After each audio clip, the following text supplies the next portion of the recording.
जय जिनेन्द्र। हम यहाँ पर अपने अधिकार व कर्तव्यों के बारे में चर्चा कर रहे हैं। कल मैंने इस ओर ध्यान दिलाया था कि जिस भूमि पर, जिस देश में हमने जन्म लिया है, जिस शासन में हम रह रहे हैं, उनके प्रति हमारा क्या कर्तव्य होना चाहिए, या हम अधिकार चाहते हैं तो हमें कर्तव्यों का भी पूरा ध्यान होना चाहिए। जैसा कि कल कहा था कि हम सब अधिकार चाहते हैं परंतु कर्तव्यों की ओर उपेक्षा कर जाते हैं। दूसरे का क्या कर्तव्य है वह हमें याद रह जाता है, लेकिन उनके प्रति हमारा क्या कर्तव्य है इसका ध्यान नहीं रहता। आज हम चर्चा करेंगे कि जिस समाज के बीच में हम रहते हैं उस समाज ने भी हमारे लिए बहुत कुछ दिया है। हर समाज का, हर समूह का एक बहुत बड़ा योगदान होता है। आज हमारे लिए एक जो अहिंसक आचरण मिला, एक शुद्ध सात्विक विचारधारा मिली, एक बहुत सुंदर सुव्यवस्थित खान पान रहन सहन का परिवेश मिला। इसी समाज के द्वारा हमें जिन मंदिर की रचना मिली, जहाँ जाकर के हम दर्शन पूजन करते हैं, हमें स्वाध्याय की व्यवस्थाएं मिलती हैं, जहाँ हम बैठकर जिनवाणी का स्वाध्याय करते हैं, साधर्मियों के साथ चर्चा करते हैं। इसी समाज के द्वारा ऐसे संस्थान प्रारंभ हुए जहाँ रह कर के हम अध्ययन करते हैं, जहाँ रह कर के हम लौकिक और लोकोत्तर शिक्षाएं प्राप्त करते हैं। उन संस्थानों में समाज के द्वारा हमारे लिए कितनी सुविधाएं दी जा रही हैं। अनेक स्थानों पर इस प्रकार के संस्थान चलते हैं कि जो हमारे घर पर सुविधा नहीं होती है वह सुविधा भी वहाँ पर दी जाती है, जिससे कि हमारी उन्नति हो, क्योंकि वह समाज ऐसा मानती है कि व्यक्ति की उन्नति में ही समाज की उन्नति है। एक सामाजिक व्यक्ति होने के कारण से हमारा अधिकार है कि समाज के द्वारा हमें यह सारा परिवेश मिलना चाहिए, ये वातावरण हमें मिलना चाहिए, स्वाध्याय सभाएं हमको मिलना चाहिए, जिन मंदिर हमको मिलना चाहिए। अगर नहीं मिलता है तो ये समाज की ओर से किए गए उनके कर्तव्य की उपेक्षा है, हमारे अधिकारों का हनन है।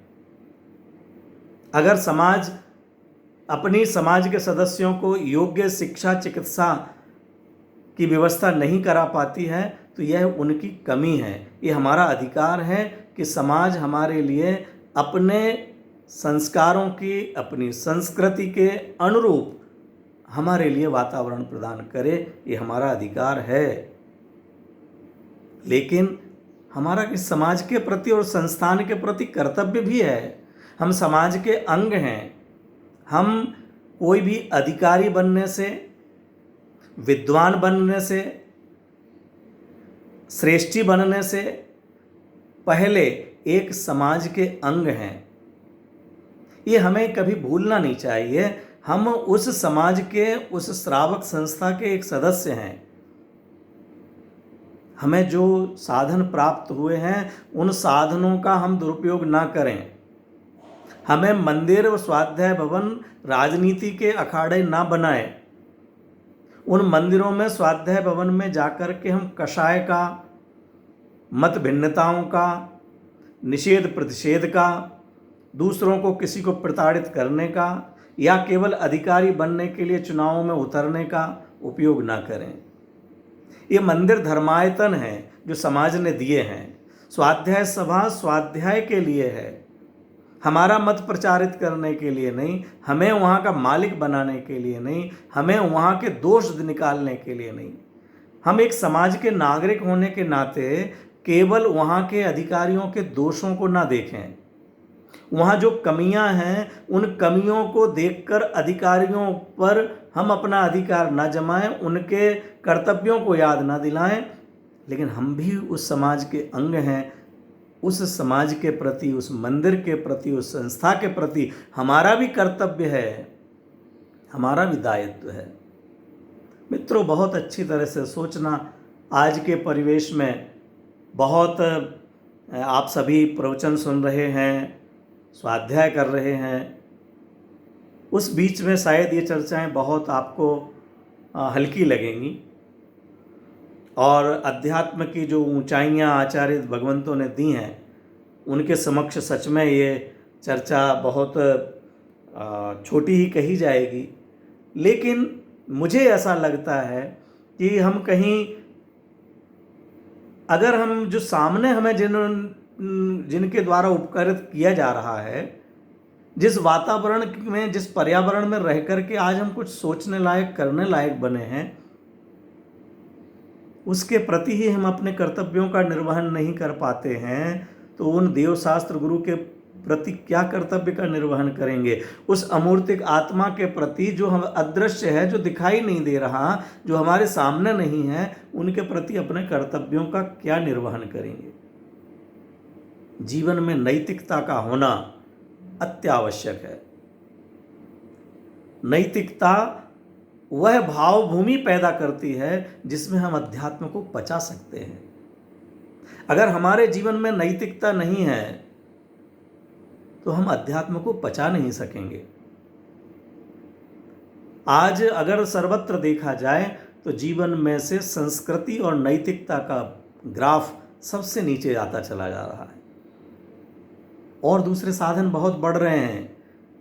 धन बढ़ रहा है, पद बढ़ रहा है, लौकिक ज्ञान बढ़ रहा है, शोध खोज बढ़ रही हैं, सभाएं बढ़ रही हैं। इस तरह के यूट्यूब आदि के माध्यम से धर्म प्रचार के माध्यम बढ़ रहे हैं।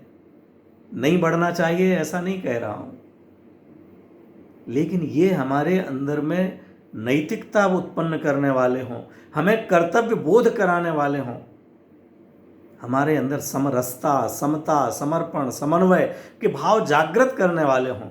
यदि वो भाव हमारे हृदय में जागृत होते हैं तो हम अपना जो वास्तविक कर्तव्य उस तक पहुंच सकेंगे।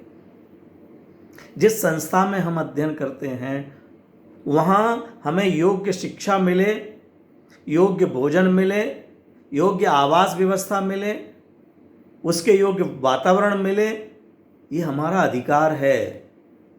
अगर इन अधिकारों में कोई कमी है तो हमें अपनी आवाज़ उठानी चाहिए। संस्था के पदाधिकारियों से, ट्रस्टियों से, व्यवस्थापकों से हमें निवेदन करना चाहिए कि आपने हमारे लिए ये शिक्षा देने के लिए यहाँ पर रखा है, लेकिन हमें वह साधन उपलब्ध नहीं है। ये हमारा अधिकार है, परंतु हमारा कर्तव्य यह भी है कि जो हमें वहाँ उपलब्ध साधन हैं हम उनका सदुपयोग करें।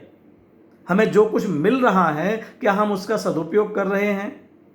क्या जितनी हमारे पास अभी वर्तमान में शिक्षा है, जो भोजन व्यवस्था है, आवास व्यवस्था है, उसका हम सदुपयोग कर रहे हैं या दुरुपयोग कर रहे हैं?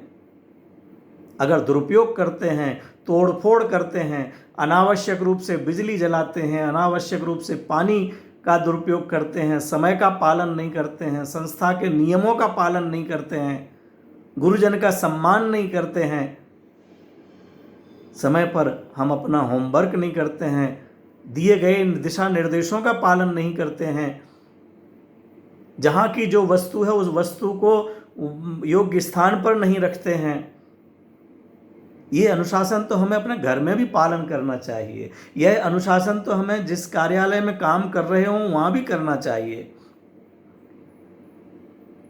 चाहे हमारे मित्र की वस्तु हो, चाहे संस्था की वस्तु हो, हमें बिना पूछे नहीं लेना चाहिए और पूछ करके ली है तो भी समय पर वापस करना चाहिए। ये हमारा कर्तव्य है।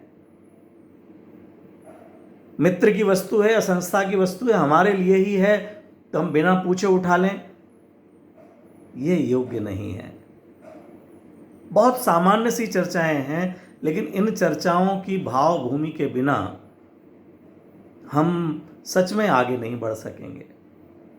अगर हम अपने कर्तव्य का पालन नहीं कर पाते हैं, हम संस्था ने हमें जो कुछ दिया है अगर हमें कोई कमी लग रही है और हम वहाँ से बाहर निकले हैं तो संस्था की उन्नति में अपना योगदान करें, समाज की उन्नति में अपना योगदान करें। आपको बौद्धिक सोच प्राप्त हुई है, आपका मानसिक स्तर बहुत ऊंचा है, आप इस समाज को एक दिशा दें जो अंधविश्वासों से दूर ले जाए, समाज में एकता लाए, समाज के लोगों को आगे बढ़ने में योगदान करें, नई पीढ़ी को आगे लाने में योगदान करें। केवल मैं आगे आ जाऊं क्योंकि मैं होशियार हूं, क्योंकि मैं धनवान हूं इसलिए मैं ही आगे आ जाऊं, ऐसी सोच ये समाज के प्रति हमारे कर्तव्य का पालन नहीं करा रही है। अगर ऐसा ही समाज के दूसरे लोगों ने किया होता कि जो पैसा मैंने कमाया वो केवल मेरे लिए है, जो आचार्यों ने किया होता जो ज्ञान मुझे मिला है वो केवल मेरे लिए है,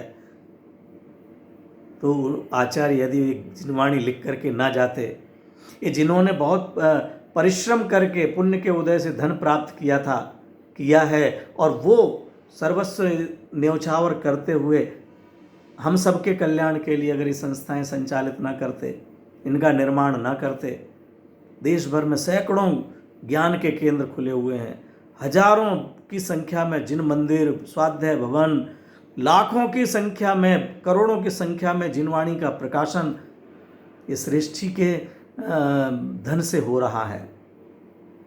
बुद्धिमंतों के दिमाग से में आए हुए विचार जो लेखनी से निकल रहे हैं, हमारा भी कर्तव्य है कि हम उसका पठन पाठन करें।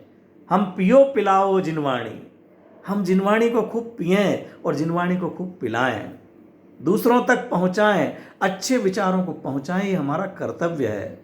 सद्विचारों को दूसरों तक पहुंचाएं, हमारा दायित्व है। हम अपने दायित्व बोध से सदा जागृत रहें।